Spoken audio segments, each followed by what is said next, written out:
My father was, he is on the left here, my father was officer of the General Staff of the Soviet Army. He was inspector of land forces, Soviet troops stationed in countries like Mongolia, Cuba, East European countries.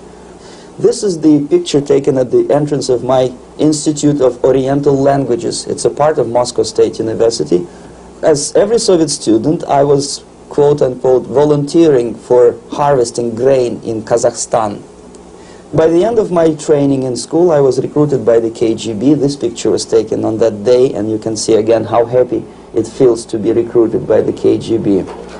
Pay special attention to number of bottles on the table. One of my functions was to keep foreign guests permanently intoxicated the moment they land at Moscow airport. In 1967, the KGB attached me to this magazine, Look magazine. A group of 12 people arrived to USSR from United States to cover the 50th anniversary of October Socialist Revolution in my country. From the first page to the last page, it was a package of lies.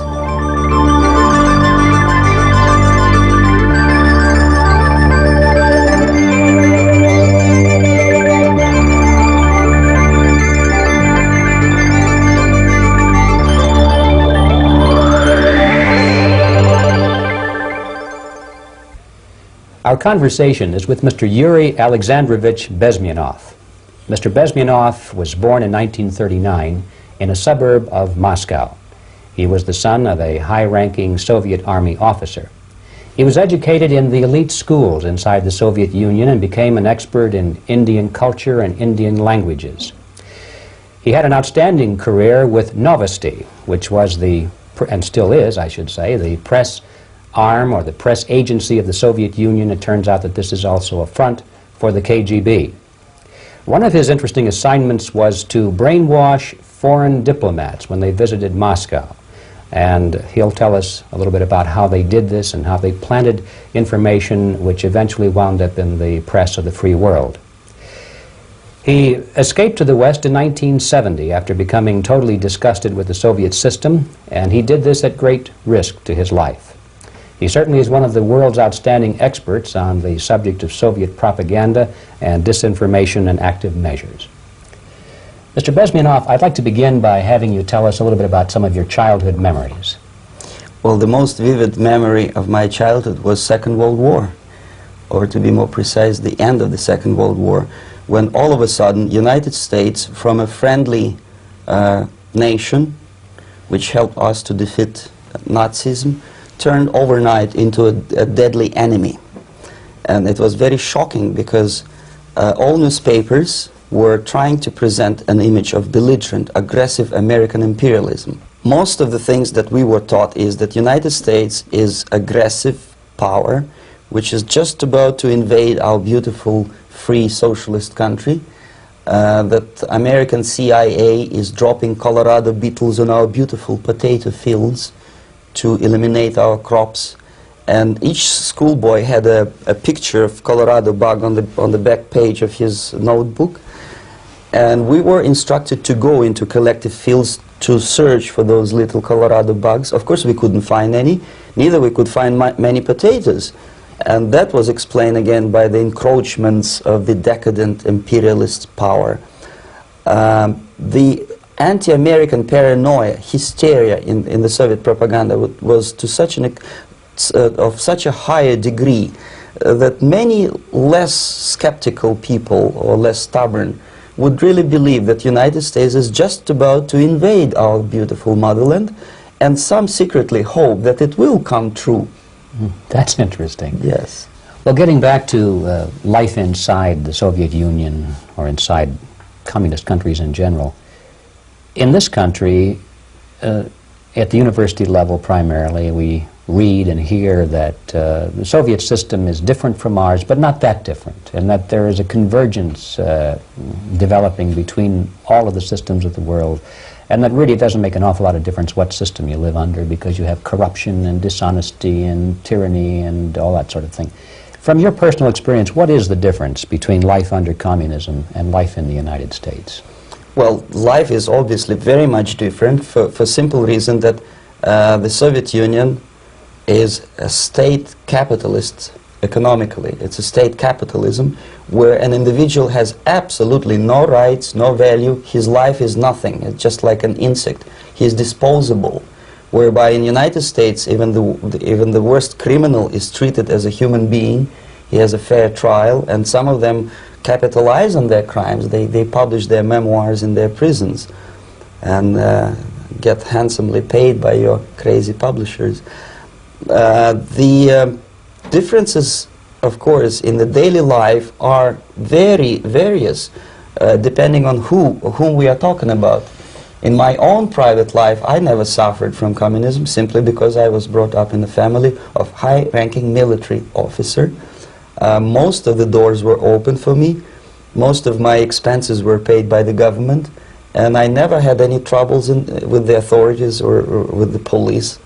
So, in other words, I would say I enjoyed, or I had good reasons to enjoy, all the advantages of so-called socialist system. Mm-hmm. My main motivations to defect had nothing to do with affluence. It was mainly moral indignation, moral protest, rebellion against the inhuman methods of the Soviet system. Well, specifically, what did you object to? I objected, first of all, against oppression of my own dissidents and intellectuals. And that was the most disgusting thing that I witnessed as a young man, young student, who was brought up a very troublesome period in our history, from Stalin to Khrushchev, from total tyranny and oppression to some kind of liberalization. Second, when I started working for the Soviet embassy in India, to my horror, I discovered that we are millions times more oppressive than any colonial or imperialist power in the history of mankind. That my country brings to India not freedom, progress, and friendship between the nations, but racism, exploitation, and slavery, and of course economical inefficiency to this country. Since I fell in love with India, I developed something which by KGB standards is extremely dangerous thing. It's called split loyalty, when an agent likes a country of assignment more than his own country. I literally fell in love with this beautiful country, a country of great contrasts, but also great humility, great tolerance, and philosophical and intellectual freedoms. My ancestors used to live in caves and eat raw meat when India was a highly civilized nation 6,000 years ago. So obviously the choice was not to the advantage of my own nation. I decided to defect and to entirely dissociate myself from that brutal regime. Mr. Bezmenov, we've read a lot about the concentration camps and the slave labor camps under the Stalin regime. Now the general impression in America is that those things are part of the past. Are they still going on today, or what is the status? Yes. There is no qualitative change in the Soviet concentration camp system. There are changes in numbers of prisoners. Again, this is unreliable Soviet statistics. We don't know how many political prisoners are there in the Soviet concentration camps. But we sure know from various sources that at each particular time there are close to 25 to 30 million of Soviet citizens who are virtually kept as slaves in forced labor camp system. The size of the population of a country like Canada is serving terms as prisoners. Incredible. So I would say that those intellectuals who try to convince American public that concentration camp system is a thing of the past are either conscientiously misleading public opinion, or they are not very intellectual people. They're selectively blind. They lack intellectual honesty when they say that. Well, we've spoken about the intellectuals in this country and also the intellectuals in the Soviet Union. What about down at the broad mass level? Do the people in general, the working people, the workers in general in the Soviet Union, do they support the system? Do they tolerate it? What is their attitude? Well, average Soviet citizen, if there is such an animal, of course, does not like the system because it hurts, it kills. He may not understand the reasons, he may not have enough information or educational background to understand, but I doubt very much there are many people who are conscientiously supporting the Soviet system. There are not such people in USSR. Even those who have all the reasons to enjoy socialism, people like myself, who were a member of journalistic elite, they also hate system for different reasons, though. Not because they lack material affluence, but because they are unfree to think, they're in constant fear, duplicity, split personality. And this is the greatest tragedy for my nation. Well, what do you think are the chances of the people actually overcoming their system or replacing it? There is a great possibility that system will sooner or later be destroyed from within. There is a self-destructive mechanism built into any socialist or communist or fascist system, because there is lack of feedback, because the system does not rely upon loyalty of population. But until this Soviet junta is being supported by the Western so-called imperialists, that is, multinational companies, establishments, governments, and let's face it, intellectuals, so-called academia in the United States is famous for supporting the Soviet system.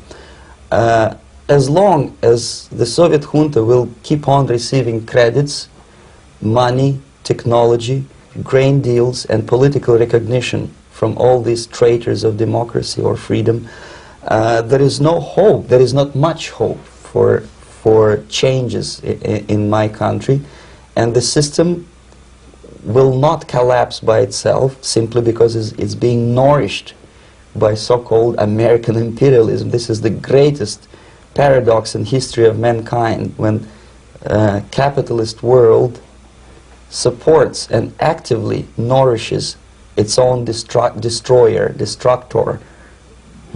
I think you're trying to tell us something. Oh, in yes. This country.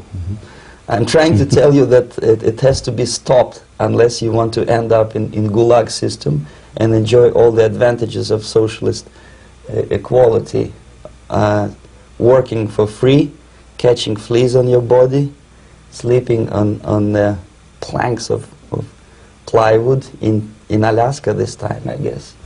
That's where Americans will belong, unless they will wake up, of course, and force their government to stop aiding Soviet fascism. Well, you told us a moment ago why you left the system. I'd like to hear the details of how you did it. It must have been a very dangerous thing. It was not so dangerous, it was crazy. First of all, because defecting in India is virtually impossible, thanks to very strong pressure from the Soviet government. Excuse me, you were in India. On assignment at that time. Yes, I was working for the Soviet embassy in New Delhi as a press officer.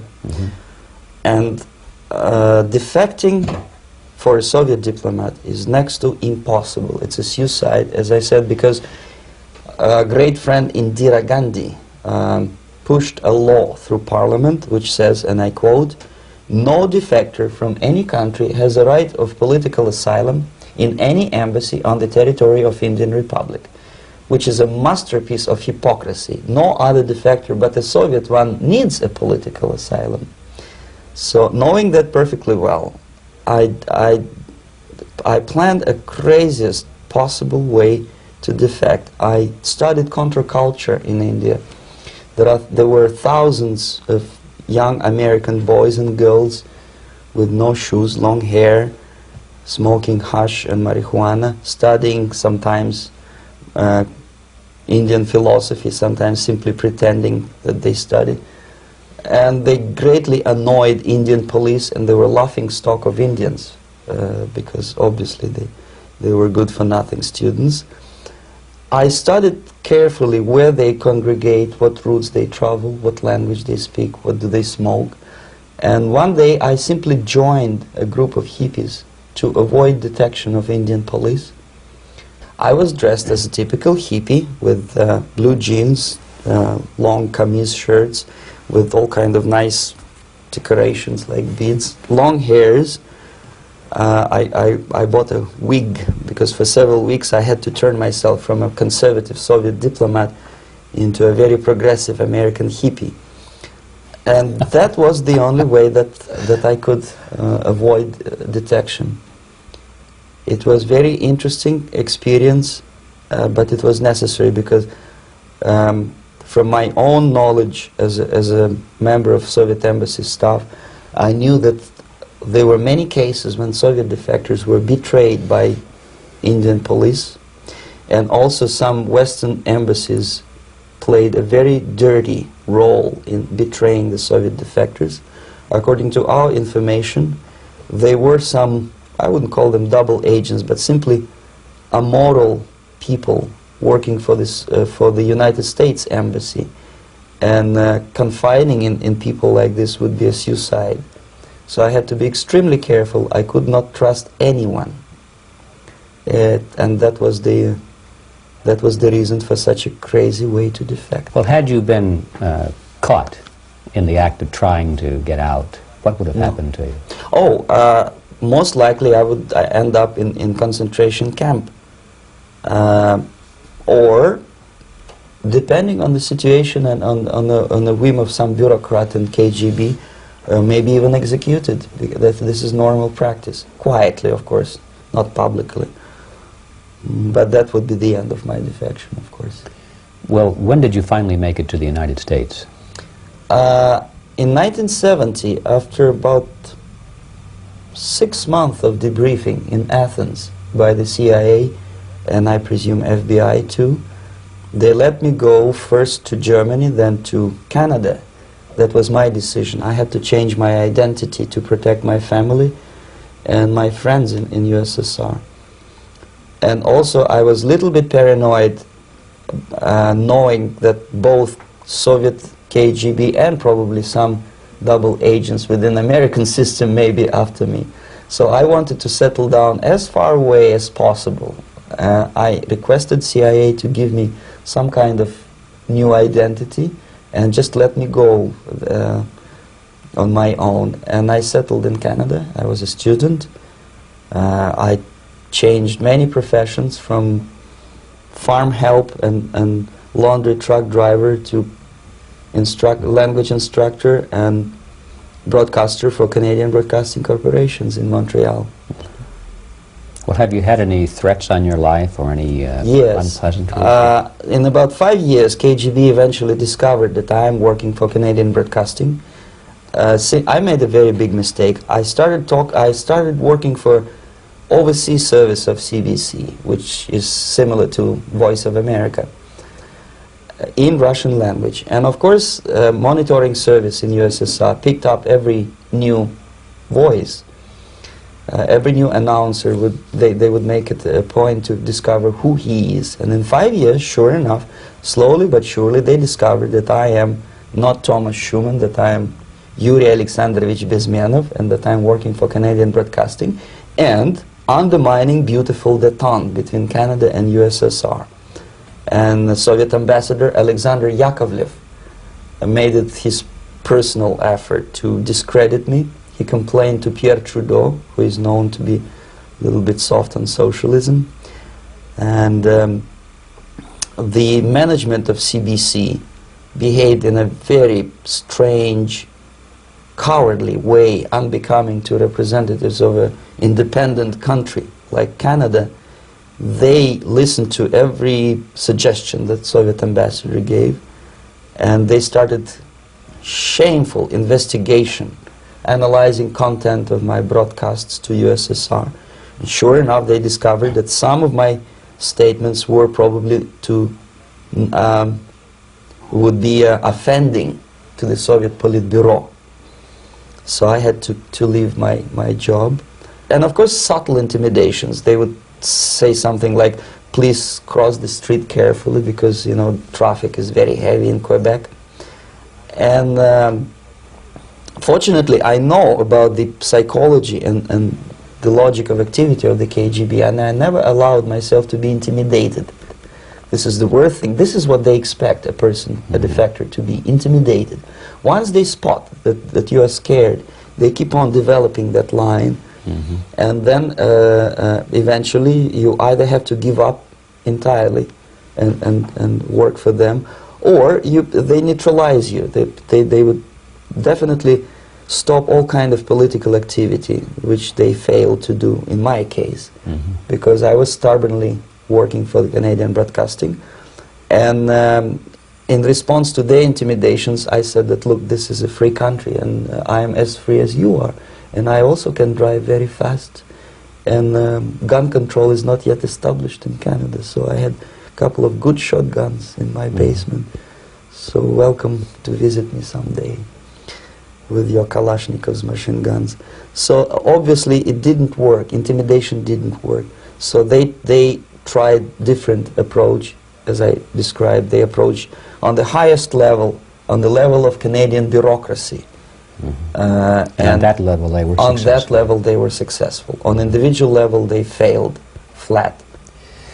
Mr. Bezmenov has brought a series of slides with him that he has taken from the Soviet Union, and I think this is a good time to take a look at the slides. Yes. Now, the viewers will be able to see these slides as we talk about them. Yes, this is a collection of slides which are, some of them are snapshots from my family album, some of them are documents which I smuggled from the Soviet embassy, and some are reproductions from local mass media. I usually show them to establish my credibility as a defector. This is a picture of my native town, Mytishi, about 20 miles north from Moscow. Characteristically, there is a statue of Comrade Lenin in the central square. This is myself at the age of 7, again, characteristically, under the statue of Comrade Stalin, extending his friendly hand to peoples of the world. At that age, of course, I was still idealistically minded young communist, and I still believe that sooner or later things will go for better. But I realized that the system stinks, that something is fishy, and that ideology is fake, and the propaganda about advanced Soviet agriculture simply didn't meet the criteria of reality. If they talk about abundance of food and there is none in the stores, there must be something wrong. My father was, he is on the left here, my father was officer of the General Staff of the Soviet Army. He was inspector of land forces, Soviet troops stationed in countries like Mongolia, Cuba, East European countries. Were he alive today, most likely he would be inspecting Soviet troops in Nicaragua, Angola, and many other parts of the world. Fortunately, he died and he didn't see the disgrace, because deep inside he was a Russian patriot. He didn't like the idea of expanding Soviet military might, especially in the areas where we were not welcomed at all. Unlike many other military officers, he was reporting directly to the Minister of Defense, bypassing KGB and diplomatic service. In other words, he was a trusted military professional. And my impression that this type of people are much less hawkish and adventuristic than party bureaucrats in Kremlin. When American mass media describes Soviet military as potentially dangerous counterpart for Pentagon, I simply laugh, because I know better. I know that the most dangerous part of the Soviet power structures are not military at all. Most likely, if they come to power in my country, they'll be more sensible negotiators for nuclear disarmament and withdrawal of the Soviet troops from many parts of the world. But if someone from the party structure or the KGB structure were to give the orders for a military intervention, they have to obey, they would follow, because they are professional military. But they, you see, the triangle of power and hate in USSR is the party at the top, the party elite, the oligarchy of the party, then the military and the KGB at the bottom. They hate each other, and the most hated triangle, the most hated corner of the triangle is the Communist Party bureaucrats. They are the most adventuristic, senile megalomaniacs. They can start war, I wouldn't be surprised. Not the military. They know what war is. Yes. At least my father did. This is the picture taken at the entrance of my Institute of Oriental Languages. It's a part of Moscow State University. I graduated in 1963. And I Now, excuse me, which one were you on? I am on the right. You're on the right. And on the left is my my schoolmate Vadim Smirnov, who later was a apparatchik in the Central Committee of the Soviet Union Communist Party. What is an apparatchik? It's a functionary, something like civil service in British Empire. Someone who is never fired from the service. He stays there internally. He may not be promoted too high, but he's a dependable bureaucrat who will stay forever. I studied not only languages, but also history, literature, even music. I'm on this picture. I'm trying to learn how to play Indian musical instrument. I even tried to look like an Indian when I was second-year student. Not bad, really. Yes, actually, it was strongly encouraged by the instructors in my school, because the graduates of my school were later on employed as diplomats, foreign journalists, or spies. As every Soviet student, I was quote-unquote volunteering for harvesting grain in Kazakhstan. This is the biggest agricultural blunder of the Soviet government. But I didn't have much choice, of course, because the communist motto borrowed from the Bible says, "Those who do not work shall not eat." And you can see me eating, therefore I was working, and you can see how happy I was about it. I went through a very extensive physical and military training, including the military games in areas, suburban areas of Moscow. And here, for example, we are on a tour in Arkhangelsk area. And by the end of my training in school, I was recruited by the KGB. This picture was taken on that day, and you can see again how happy it feels to be recruited by the KGB. Our conversation with Yuri Alexandrovich Beyzmenov, who is a defector from the Soviet Union, a former propaganda agent for Novosti and the KGB, will continue after this message.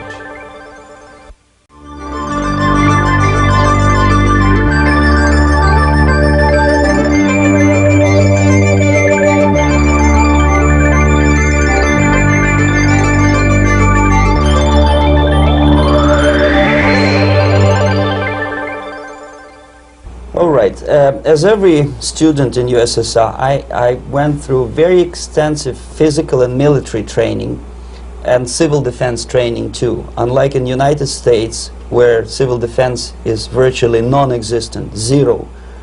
In USSR, every student, whatever his major subject, has to go through very extensive 4-year military and civil defense training. You can see me here with a group of students during one of the war games near Moscow. The main idea, of course, is to prepare a huge reserve army of the USSR. Each student has to graduate as a junior lieutenant. In my case, it was administrative and military intelligence service. My first assignment was to India as a translator with the Soviet Economical Aid Group, building refinery complexes in Bihar state and Gujarat state. At that time, I was still naively, idealistically believing that what I was doing contributes to the understanding and cooperation between the nations. It took me quite a number of years to realize that what we were bringing to India was a new type of colonialism, 1,000 times more oppressive and exploitative than any colonialism or imperialism in history of mankind. But at that time I was still hoping that, well, maybe it's not that bad, could be worse, and things may go for better. And I even tried to implement the beautiful Marxist motto, proletarians of all the countries unite. I tried to unite with a nice Indian girl, and I was fascinated by Indian culture, by the family life in this country. But obviously Communist Party had different plans for my genes, so I had to marry this beautiful Russian girl. In the span of my career, I married 3 times. Most of these marriages were marriages of convenience, on advice from the Department of Personnel. This is normal practice in USSR. When a Soviet citizen is assigned to a foreign job, he has to be married, either to keep family in USSR as hostages, or, if it's a convenience marriage like mine, so that the husband and wife are virtually informers on each other to prevent defection or contamination by decadent imperialist or capitalist ideas. In my case, I hated that girl so much that the moment I landed in Moscow, we were divorced, and I married later, second time. By the end of my first assignment in India, I was promoted to the position of public relation officer. You can see me here translating a speech by a Soviet boss. And you're on the right. I'm on the right here, yes. And it was, the occasion was commissioning of the refinery complex in Bihar, Barauni. Back in Moscow, I was immediately recruited by Novosti Press Agency, which is a propaganda and ideological subversion front for the KGB. 75% of the members of the Novosti are commissioned officers of the KGB. The other 25 are, like myself, co-opted agents who are assigned to specific operations. In this particular case, you can see me talking to students of Lumumba Friendship University in Moscow. This is a huge school under the direct control of the KGB and Central Committee, where future leaders of the so-called national liberation movements are being educated and selected carefully. And some of them have absolutely, this, for example, is a group of students from Lumumba. They don't look like students at all. They look more like military, and that's exactly what they were. They were dispatched back to their countries to be leaders of the so-called national liberation movements, or to be translated into normal human language, leaders of international terrorist groups. Another area of activity when I was working for the Novosti was to accompany groups of so-called progressive intellectuals, writers, journalists, publishers, teachers, professors of colleges. You can see me here in Kremlin. I'm second on the left, with a group of Pakistani and Indian intellectuals. Most of them pretended they don't understand that we are actually working on behalf of the Soviet government and the KGB. They pretended that they are actually being guests, VIP intellectuals, that they are treated according to their merits and their intellectual abilities. For us, they were just a bunch of political prostitutes to be taken advantage for various propaganda operations. Therefore, you can see perfectly well the senior colleague of mine on the left doesn't really have that much respect on his face, and myself with a very skeptical smile, typical KGB sarcastic smile, anticipating another victim of ideological brainwashing.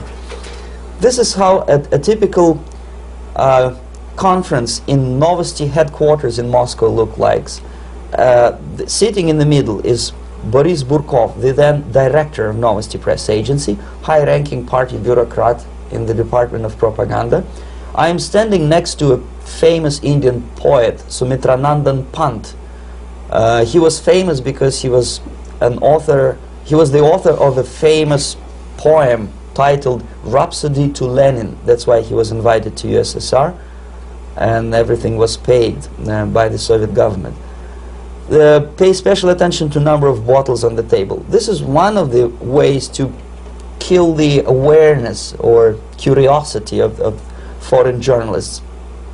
One of my functions was to keep foreign guests permanently intoxicated the moment they land at Moscow airport.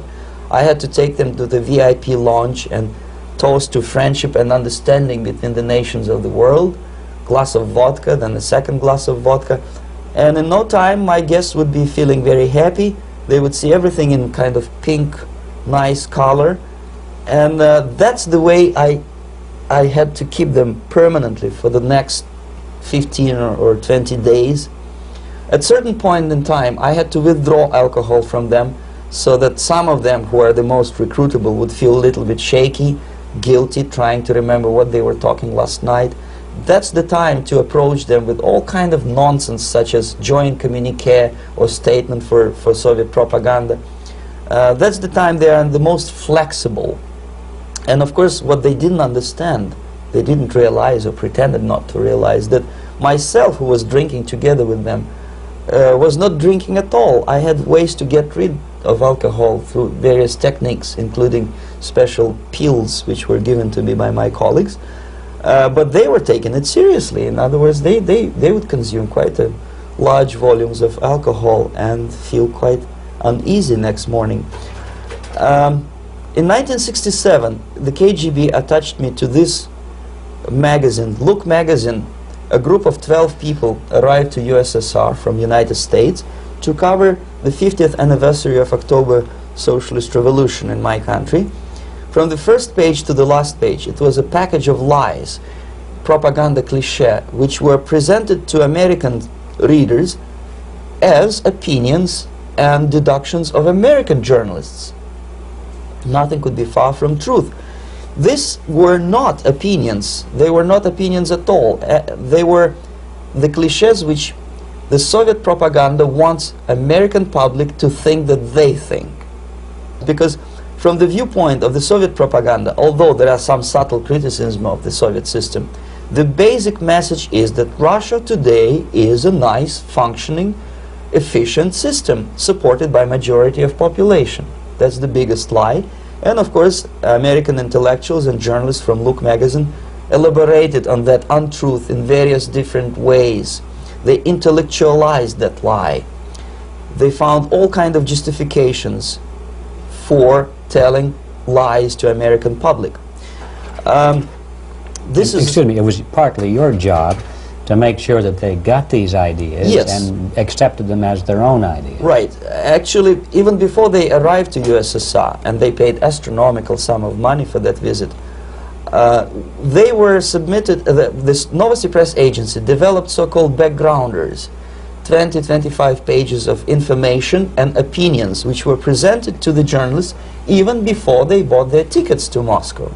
They had to analyze the situation, and judging on their reaction to that backgrounder, the local Novosti representative or local Soviet diplomat in Washington DC would assess whether they be given visa to USSR or not. Oh, so they were selected ahead of time. Yes, they were pre-selected very carefully, and there is not much chance for honest journalists to arrive to USSR and to stay there for 1 year and to bring this package of lies back home. This, for example, is a centerfold of the Look magazine. They presented this monument erected by Communist Party in Stalingrad as the symbol, personification of Russian military might. And they said in the article, which is published on the site, that Soviets are very proud of the victory in the Second World War. This is another big myth, a lie. No sensible people would be proud to lose 20 millions of their countrymen in a war which was started by Genosse Hitler and Comrade Stalin and paid by American multinationals. Most of the Soviet citizens look at this type of monuments with disgust and sorrow, because every family lost father, brother, sister, or child in the Second World War.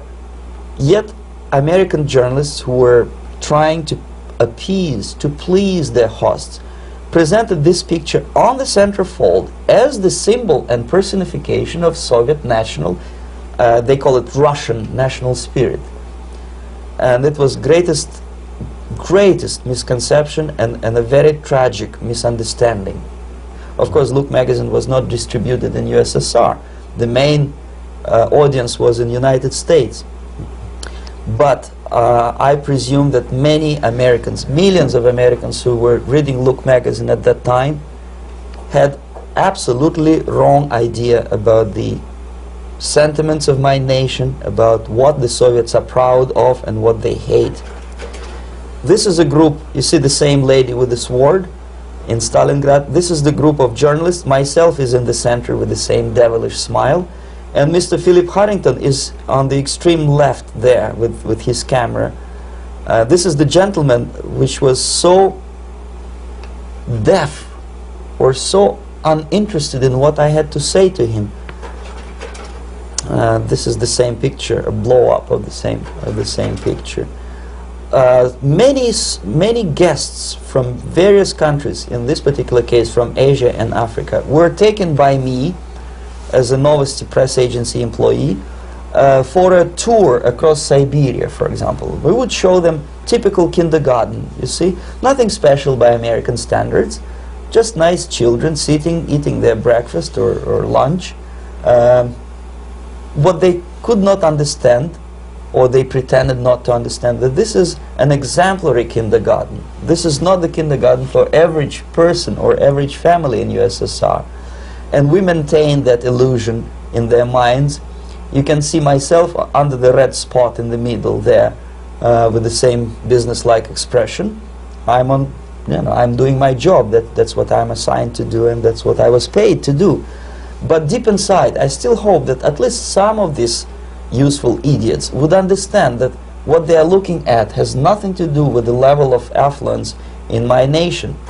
This is a better picture which reflects the true spirit of the Soviet childhood. This picture was printed in a Canadian government publication by mistake.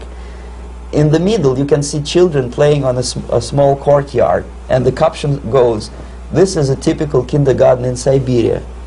What these idiots didn't understand, that it is not kindergarten at all. It is a prison for children of political prisoners. But there was not a single mentioning that what they were visiting actually was an area of concentration camps. And the job of people like myself to help them to not to notice that they are actually talking to prisoners. Most of the children were dressed, especially on the occasion of the foreigners' visit. Of course, there were no corpses on the ground. There were no machine gun guards, and well, it looks not very pleasant, as you see. It looks dull, but obviously it does not create an impression that this is actually a prison. Well, did any of the journalists have the curiosity to ask about prisons and that kind of thing? Yes. They were in Siberia. This Yes. is what you associate. Yes, some of them asked questions, and naturally we would give them, for the stupid question, we give them stupid answer. No, there are no prisons in Siberia. No, most of the people who you see are free citizens of USSR. They are very happy to be here, and they are contributing to the glory of the socialist system. Some of them pretended that they believe what I was telling them, and most of them, we may discuss it later, what are the motivations of these people? Why would they stubbornly bring lies to their own population through their own mass media? I have various answers to this. There is not a single explanation. It's a complex of explanations. It's fear, pure biological fear. They understand that they are on the territory of an enemy state, a police state. And just to save their rotten skins and their miserable jobs, their affluence back home, they would prefer to tell a lie than to ask truthful questions and report truthful information. Second, most of these schmucks were afraid to lose their jobs, because obviously if you tell truth about my country, you will not last long as a correspondent of New York Times or Los Angeles Times. They will fire you. What kind of correspondent are you? You obviously cannot find common language with Russians if they kick you out in 24 hours.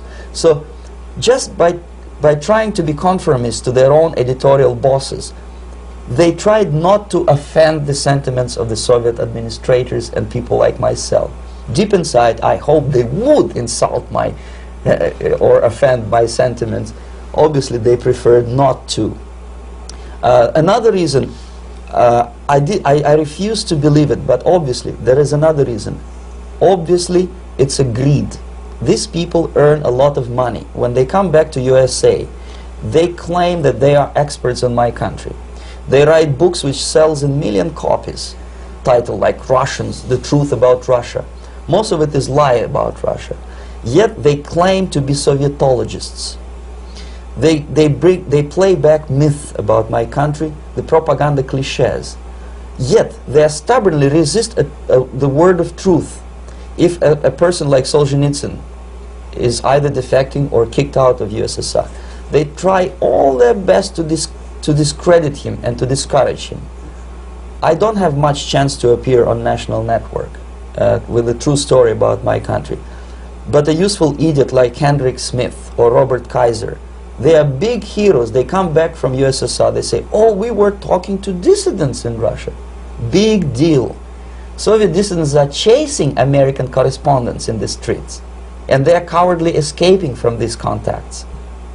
For some strange reason, if you want to know more about Spain, you refer to Spanish writers. If you want to learn more about French, You read French or writers. Even about Antarctica, I bet you would read penguins. Only about the Soviet Union, for some strange reason, you read Hendricks and Schmendricks and all kind of Kissingers, because they claim that they know more about my country. They know nothing, or next to nothing, or they pretend that they know more than they actually do. I would say they are dishonest people who lack integrity and common sense and intellectual honesty.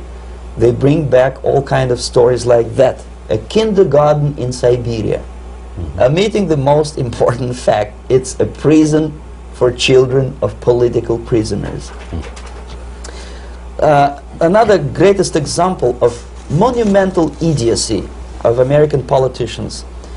Edward Kennedy was in Moscow, and he thought that he is a popular, charismatic American politician who is easygoing, who can smile, dance at the wedding in Russian Palace of Marriages. What he did not understand, or maybe he pretended not to understand, that actually he was being taken for a ride. This is a staged wedding, especially to impress foreign media or useful idiots like Ed Kennedy. Most of the guests there, they had security clearance, and they were instructed what to say to foreigners. This is exactly what I was doing. You can see me in the same damn wedding palace in Moscow where Ed Kennedy was dancing here. You see, smiling. He thinks he's very smart. From the viewpoint of Russian citizens who observe this idiocy, he's narrow-minded, egocentrical idiot who tries to earn his own popularity through participation in propaganda farces like this. Here you can see myself. On the right, again, exemplary Soviet bride. On the left, 3 journalists from various countries, Asia, Africa, and Latin America. Obviously, they enjoying the situation. They will go back home and write the reports. We were present on a regular Soviet wedding. They were not present on a regular Soviet wedding. They were present, they were parts of a farce, of a circus performance. Another thing which I had to sometimes risking my life to explain to foreigners. Time magazine, for example, is very critical of South African racist regime. The whole article was dedicated to the shameful internal passport system where blacks are not allowing to live with whites. For some strange reason, for the last 14 years since my defection, nobody wanted to pay attention to my passport. This is my passport. It also shows my nationality, and it has a police rubber stamp, which is called propiska in Russian language, which assigns me to a certain area of residence. I cannot leave that area, same way as this black man cannot leave the area in South Africa. Yet we call South African government racist regime. Not a single Jane Schmonda or Fonda is brave enough, courageous enough to come to media and say, look, this is what happens in USSR. I send a copy of my passport to many American liberals and civil rights defenders and all the other useful idiots. They never bothered to answer me back. This shows what kind of integrity, what kind of honesty these people are. They're a bunch of hypocrites because they don't want to recognize a good example of racism in my country. This is the first stage of befriending a professor. You can see myself on the left with the same James Bond smile. On the right is my KGB supervisor, Comrade Leonid Mitrokhin, and in the middle a professor of political science in Delhi University. The next stage would be to invite him to a gathering of Indo-Soviet Friendship Society. There he is sitting next to his wife before he is being sent to USSR for free trip. Everything is paid by the Soviet government. He was made to believe that he is invited to USSR because he is a talented, sober-thinking intellectual. Absolutely false. He is invited because he is a useful idiot, because he would agree and subscribe to most of the Soviet propaganda cliché. And when he is coming back to his own country, he is going for years and years to teach the beauties of Soviet socialism to newer and newer generations of his students, thus promoting the Soviet propaganda line. The KGB was even curious about this gentleman. It may look innocent, Maharishi Mahesh Yogi, a great spiritual leader, or maybe a great charlatan and crook, depending on from which side you are looking at him. Beatles were trained at his ashram in Hardwar in India how to meditate. Mia Farrow and other useful idiots from Hollywood visited his school, and they returned back to United States absolutely zonked out of their minds with marijuana, hashish, and crazy ideas of meditation. To meditate, in other words, to isolate oneself from the current social and political issues of your own country. To get into your own bubble, to forget about troubles of the world. Obviously, KGB was very fascinated with such a beautiful school, such a brainwashing center for stupid Americans. I was dispatched by the KGB to check what kind of VIP Americans attend this school. That's you on the left. Yes, I'm on the left.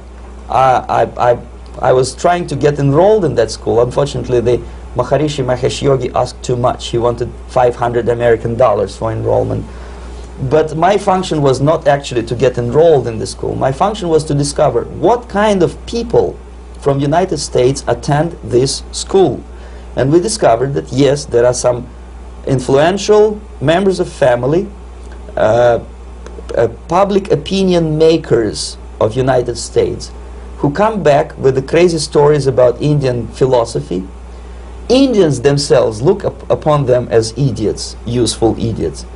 To say nothing about KGB, who looked at them as extremely naive, misguided people. Obviously, a VIP, say a wife of a congressman or a prominent Hollywood personality, after being trained in that school, is much more instrumental in the hands of manipulators of public opinion and KGB than a normal person who understands, who looks through this type of fake religious training. Why would they be more susceptible to manipulation? I just mentioned that because you see, a person who is too much involved in introspective meditation. You see, if you carefully look what Maharishi Mahesh Yogi is teaching to Americans, is that most of the problems, most of the burning issues of today can be solved simply by meditating. Don't rock the boat. Don't get involved. Just sit down, look at your navel and meditate. And the things, due to some strange logic, due to cosmic vibration, will settle down by themselves.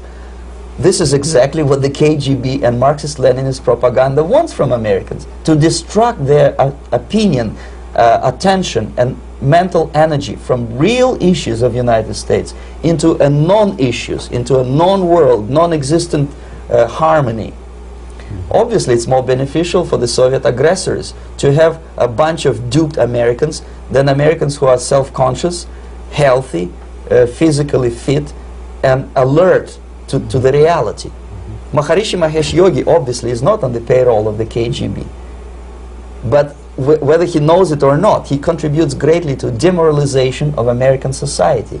And he's not the only one. There are hundreds of those gurus who come to your country to capitalize on naivete and stupidity of Americans. It's a fashion. It's a fashion to meditate. It's a fashion not to be involved. So obviously, you can see that if KGB were that curious, if they paid my trip to Hardwar, if they assigned me to that strange job, obviously they were very much fascinated. They were convinced that that type of brainwashing is very efficient and instrumental in demoralization of the United States. Our conversation with Yuri Alexandrovich Bezmenov, who is a defector from the Soviet Union, a former propaganda agent for Novosti and the KGB, will continue after this message.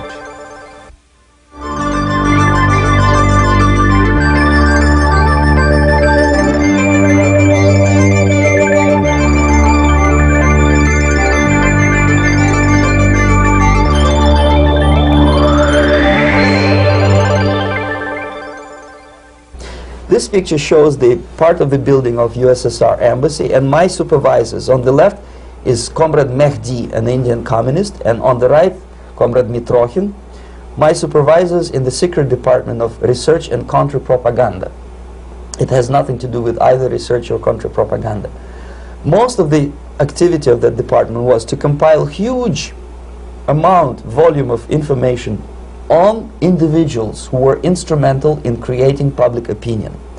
Publishers, editors, journalists, actors, educationalists, professors of political science, members of parliament, representatives of business circles. Most of these people were divided roughly in two groups. Those who would toe the Soviet foreign policy, they would be promoted to the positions of power through media and public opinion manipulation. Those who refused the Soviet influence in their own country would be character assassinated or executed physically come revolution.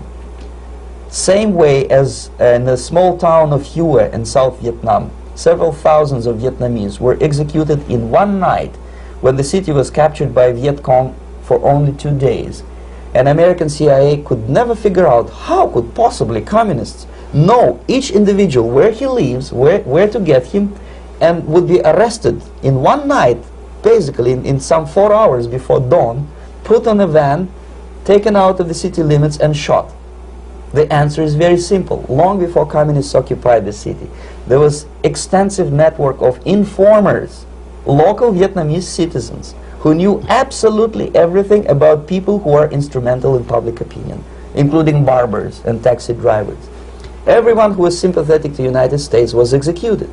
Same thing was done under the guidance of the Soviet embassy in Hanoi, and same thing I was doing in New Delhi. To my horror, I discovered that in the files where people were doomed to execution, there were names of pro-Soviet journalists with whom I was personally friendly. Pro-Soviet? Yes.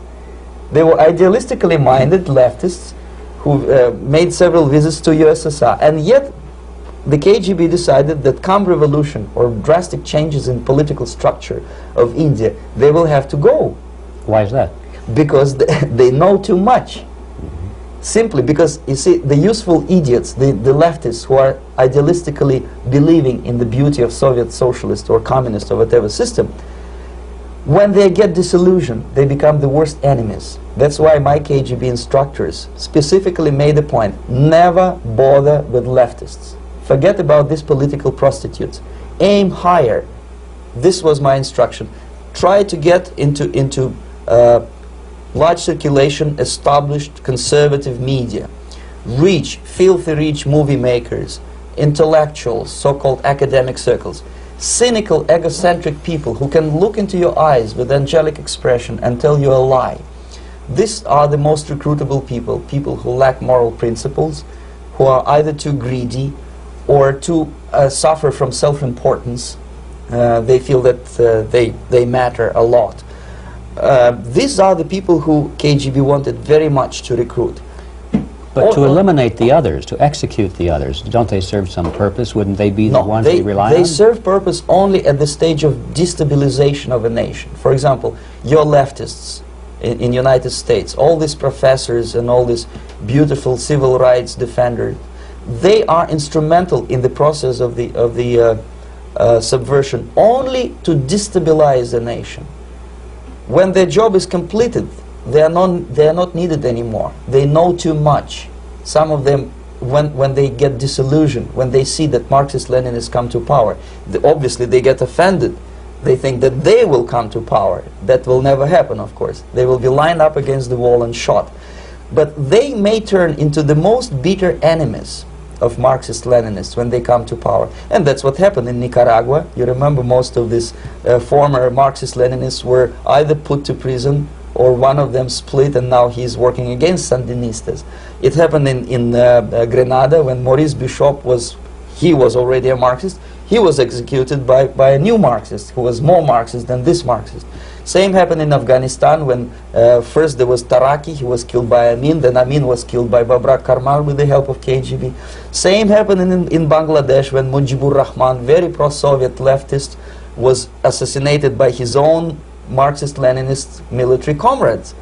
It's the same pattern everywhere. The moment they serve their purpose, all the useful idiots are either be executed entirely, all the idealistically minded Marxists, or exiled or put in prisons, like in Cuba. Many former Marxists are in Cuba, in prison. So most of the Indians who were cooperating with the Soviets, especially with our Department of Information of the USSR Embassy, were listed for execution. And when I discovered that fact, of course I was sick. I was mentally and physically sick. I thought that I'm going to explode one day during the briefing at the ambassador's office. I would stand up and say something that we are basically a bunch of murderers. That's what we are. It has nothing to do with friendship and understanding between the nation and blah, blah, blah. We are murderers. We behave as a bunch of thugs in a country which is hospitable to us, a country which with ancient traditions. But I did not defect. I tried to get the message across. To my horror, nobody wanted even to listen, least of all to believe what I had to say. And I tried all kinds of tricks. I would leak information through letters or lost documents or something like that. And still I got no message. The message was not published, even in the conservative mass media of India. The immediate impulse to defect was Bangladesh crisis, which was described by American correspondents as Islamic grassroots revolution, which is absolute baloney. There was nothing to do with Islam, and there was no grassroots revolution. Actually, there are no grassroots revolutions, period. Any revolution is a byproduct of a highly organized group of conscientious and professional organizers, but has nothing to do with grassroots. In Bangladesh, it was nothing with grassroots. Most of the Awami League party members, Awami League means People's Party, were trained in Moscow in the High Party School. Most of the Mukti Fauj leaders, Mukti Fauj in Bengali means People's Army, same as SWAPO and all kind of liberation armies all over the world, the same bunch of useful idiots. They were trained at Lumumba University and various centers of the KGB in Simferopol, in Crimea, and in Tashkent. So when I saw that Indian territory is being used as a jumping board to destroy East Pakistan, I saw myself thousands of so-called students traveling through India to East Pakistan, through the territory of India, and Indian government pretended not to see what's going on. They knew perfectly well, the Indian police knew it, the intelligence department of the Indian government knew it, the KGB of course knew it, and the CIA knew it. That was most infuriating, because when I defected and I explained to the CIA debriefers they should watch out because East Pakistan is going to erupt any moment, they said I was reading too many James Bond novels. Anyway, so East Pakistan was doomed.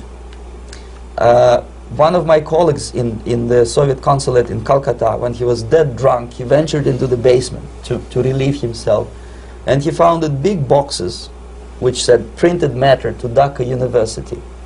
Dhaka is the capital of East Pakistan.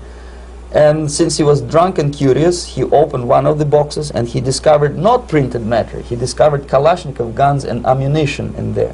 Anyway, it's a long story. When I saw the preparations for the invasion into East Pakistan, obviously I wanted to defect immediately.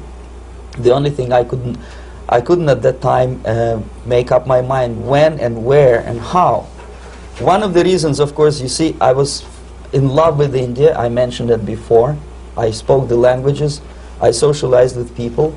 And I understood that I had to act fast unless I want this beautiful country to be permanently and irreparably damaged by our presence. One of the reasons not to defect was, as you can see, I was living in relative affluence. Who the hell in a normal mind would defect and do what? To be abused by your media, to be called McCarthyist and fascist and paranoid, or to drive a taxi in New York City? What for? What the hell for should I defect? To be abused by Americans, to be insulted in exchange for my effort to bring the truthful information about impending danger of subversion. As you can see, I was living in quite a comfortable conditions next to swimming pool, where Indians were not allowed, by the way. I was highly paid expert in propaganda. I had my family. I was respected by my nation. My career was cloudless. The third reason, how to defect with the family. To defect with the baby and the wife would be virtual suicide, because according to law, that hypocritical law which I quoted before, the Indian police will have to hand me over back to the KGB, and that will be the end of my defection and probably my life. Again, I cannot smuggle my wife because she was not quite sure what I was doing. She was not that idealistically involved, and she was definitely not in the total picture of what I was doing for the KGB. She would be shocked if I you know, put her in my van and drive her to the American embassy or elsewhere. That would be a greatest danger. So again, I had to defect in such a way that my defection would look as simple disappearance. And there were many cases like that when the Soviet agents simply disappeared, either killed in action or, thanks to their curiosity and their close contacts with radicals, some of them were killed by the Marxists, by the way. It happened in many African countries when the Soviet KGB were killed by Africans themselves. Not because they hated Marxism-Leninism, but because they were simply trigger-happy bunch of unruly characters. If you give them a machine gun, they will shoot. And some of the Soviets obviously were not careful enough to protect themselves, and they got into embarrassing situations when they were shot at the crossfire between factions of so-called liberation movements. Anyway, so I decided, as I said, to study the counterculture. I decided this probably would be the best way to disappear. I socialized with characters like this. On the left, you see, he's a barefoot American hippie. It took me quite a long time to study exactly what they were doing and how to mix with them. But eventually I did it. Most of Indian newspapers carried my picture and promise of 2,000 rupees for information about my whereabouts. But they were looking for the wrong person, because they obviously tried to stop a young Soviet diplomat in white shirt and tie, and this is how I looked at the time of defection. Nobody could possibly think that a Soviet diplomat would be as crazy as to join a bunch of hippies. That's you. Yes, travel India and smoke hash. So I made it literally almost like a Hollywood-style detective story. From under the nose of the KGB in Bombay airport, I landed the plane and I flew to Greece, where I was debriefed by the CIA. That's basically that's all for my slides. We can turn off the projector, then. That's very interesting.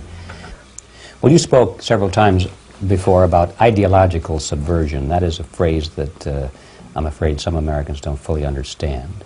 When the Soviets use the phrase ideological subversion, what do they mean by it? Ideological subversion is the process which is legitimate, overt, and open. You can see it with your own eyes. All you have to do, all American mass media has to do, is to unplug their bananas from their ears, open up their eyes, and they can see it. There is no mystery. There is nothing to do with espionage. I know that espionage intelligence gathering looks more romantic. It sells more deodorants through the advertising, probably. That's why your Hollywood producers are so crazy about James Bond type of thrillers. But in reality, the main emphasis of the KGB is not in the area of intelligence at all. According to my opinion and opinion of many defectors of my caliber, only about 15% of time, money, and manpower is spent on espionage as such. The other 85% is a slow process which we call either ideological subversion or active measures, активные мероприятия in the language of the KGB, or psychological warfare. What it basically means is to change the perception of reality of every American to such an extent that despite of the abundance of information, no one is able to come to sensible conclusions in the interests of defending themselves, their families, their community, and their country. It's a great brainwashing process which goes very slow, and it's divided in 4 basic stages. The first one being demoralization. It takes from 15 to 20 years to demoralize a nation. Why that many years? Because this is the minimum number of years which requires to educate one generation of students in the country of your enemy, exposed to the ideology of the enemy. In other words, Marxism-Leninism ideology is being pumped into the soft heads of at least 3 generations of American students without being challenged or counterbalanced by the basic values of Americanism, American patriotism. The result you can see. Most of the people who graduated in the 60s, dropouts or half-baked intellectuals, are now occupying the positions of power in the government, civil service, business, mass media, educational system. You are stuck with them. You cannot get rid of them. They are contaminated. They are programmed to think and react to certain stimuli in a certain pattern. You cannot change their mind, even if you expose them to authentic information, even if you prove that white is white and black is black. You still cannot change the basic perception and the logic of behavior. In other words, these people, the process of demoralization is complete and irreversible. To get rid society of these people, you need another 20 or 15 years to educate a new generation of patriotically minded and common sense people who would be acting in favor and in the interests of the United States society. And yet these people who've been programmed and, as you say, in place and Yes. who are favorable to an opening with the Soviet concept, these are the very people who would be marked for extermination in this country? Most of them, yes. Simply because the psychological shock when they will see in future what the beautiful society of equality and social justice means in practice, obviously they will revolt. They will be very unhappy, frustrated people. And the Marxist-Leninist regime does not tolerate these people. Obviously they will join the links of dissenters, dissidents. Yes. Unlike in present United States, there will be no place for dissent in future Marxist-Leninist America. Here you can get popular like Daniel Ellsberg and filthy rich like Jane Fonda for being dissident, for criticizing your Pentagon. In future, these people will be simply squashed like cockroaches. Nobody is going to pay them nothing for their beautiful, noble ideas of equality. This they don't understand, and it will be a greatest shock for them, of course. The demoralization process in the United States is basically completed already. For the last 25 years, actually it's overfulfilled, because demoralization now reaches such areas where previously not even Comrade Andropov and all his experts would even dream of such a tremendous success. Most of it is done by Americans to Americans, thanks to lack of moral standards. As I mentioned before, exposure to true information does not matter anymore. A person who was demoralized is unable to assess true information. The facts tell nothing to him. Even if I shower him with information, with authentic proof, with documents, with pictures, even if I take him by force to the Soviet Union and show him concentration camp, he will refuse to believe it until he is going to receive a kick in his fat bottom. When a military boot crashes his balls, then he will understand, but not before that. That's the tragic of the situation of demoralization. So basically America is stuck with demoralization, and unless, even if you start right now, here, this minute, you start educating new generation of Americans, it will still take you 15 to 20 years to turn the tide of ideological perception of reality back to normalcy and patriotism. The next stage is destabilization. This time, subverter does not care about your ideas and the patterns of your consumption. Whether you eat junk food and get fat and flabby, doesn't matter anymore. This time, and it takes only from 2 to 5 years to destabilize a nation, what matters is essentials: economy, foreign relations, defense systems. And you can see it quite clearly that in some areas, in such sensitive areas as defense and economy, the influence of Marxist-Leninist ideas in the United States is absolutely fantastic. I could never believe it 14 years ago when I landed in this part of the world, that the process will go that fast. The next stage, of course, is crisis. It may take only up to 6 weeks to bring a country to the verge of crisis. You can see it in Central America now. And after crisis, with a violent change of power, structure, and economy, you have so-called the period of normalization. It may last indefinitely. Normalization is a cynical expression borrowed from Soviet propaganda. When the Soviet tanks moved into Czechoslovakia in '68, Comrade Brezhnev said, "Now the situation in brotherly Czechoslovakia is normalized." This is what will happen in the United States if you allow all these schmucks to bring the country to crisis, to promise people all kind of goodies and the paradise on earth, to destabilize your economy, to eliminate the principle of free market competition, and to put a big brother government in Washington, D.C. with benevolent dictators like Walter Mondale, who will promise lots of things, never mind whether the promises are fulfillable or not. He will go to Moscow to kiss the bottoms of new generation of Soviet assassins, never mind. He will create false illusions that the situation is under control. Situation is not under control. Situation is disgustingly out of control. Most of the American politicians, media, and educational system trains another generation of people who think they are living at a peacetime. False. United States is in a state of war, undeclared total war against the basic principles and the foundations of this system. And the initiator of this war is not Comrade Andropov, of course. It's the system. However ridiculous it may sound, the world communist system or the world communist conspiracy, whether I scare some people or not, I don't give a hoot. If you are not scared by now, nothing can scare you. But you don't have to be paranoid about it. What actually happens now, that unlike myself, you have literally several years to live on unless the United States wake up.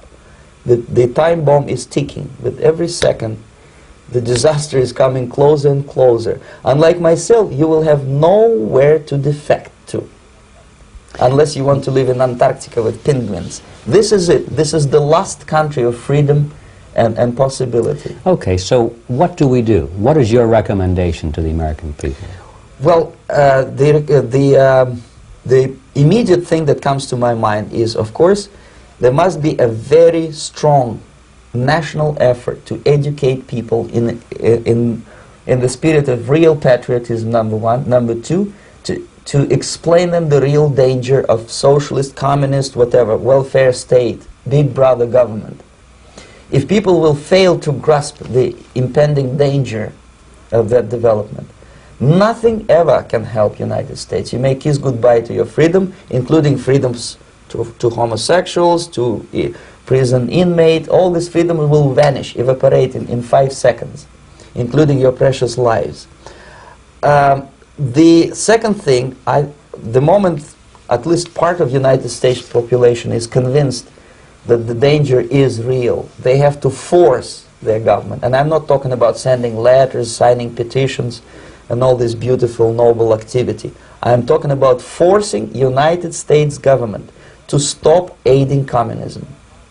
Because there is no other problem more burning and urgent than to stop the Soviet military-industrial complex from destroying whatever is left of the free world. And it is very easy to do. No credits, no technology, no money, no political or diplomatic recognition, and of course no such idiocy as grain deals to USSR. The Soviet people, 270 millions of Soviets, will be eternally thankful to you if you stop aiding a bunch of murderers who sit now in Kremlin and whom President Reagan respectfully calls government. They do not govern anything, least of all such complexity as the Soviet economy. So two very simple, maybe too simplistic answers or solutions, but nevertheless they are the only solutions. Educate yourself, understand what's going on around you. You are not living at the time of peace. You are in a state of war, and you have precious little time to save yourself. You don't have much time, especially if you are talking about young generation. There is not much time left for convulsions and sexual masturbation to the beautiful disco music. Very soon it will go, just overnight. If we are talking about capitalists or wealthy businessmen, I think they are selling the rope on which they will hang very soon. If they don't stop, if they cannot curb their unsettled desire for profit. And if they keep on trading with the monster of the Soviet communism, they are going to hang very soon. And they will pray to be killed, but unfortunately they will be sent to Alaska probably to manage industry of slaves. It's simplistic. I know it sounds unpleasant. I know Americans don't like to listen to things which are unpleasant. But I have defected not to tell you the stories about such idiocy as microfilm, James Bond type espionage. This is garbage. You don't need any espionage anymore. I have come to talk about survival. It's a question of survival of this system. You may ask me, what is it in for me? Survival, obviously, because unlike, as I said, I am now in your boat. If we sing together, we'll sing beautifully together. There is no other place on this planet to defect to.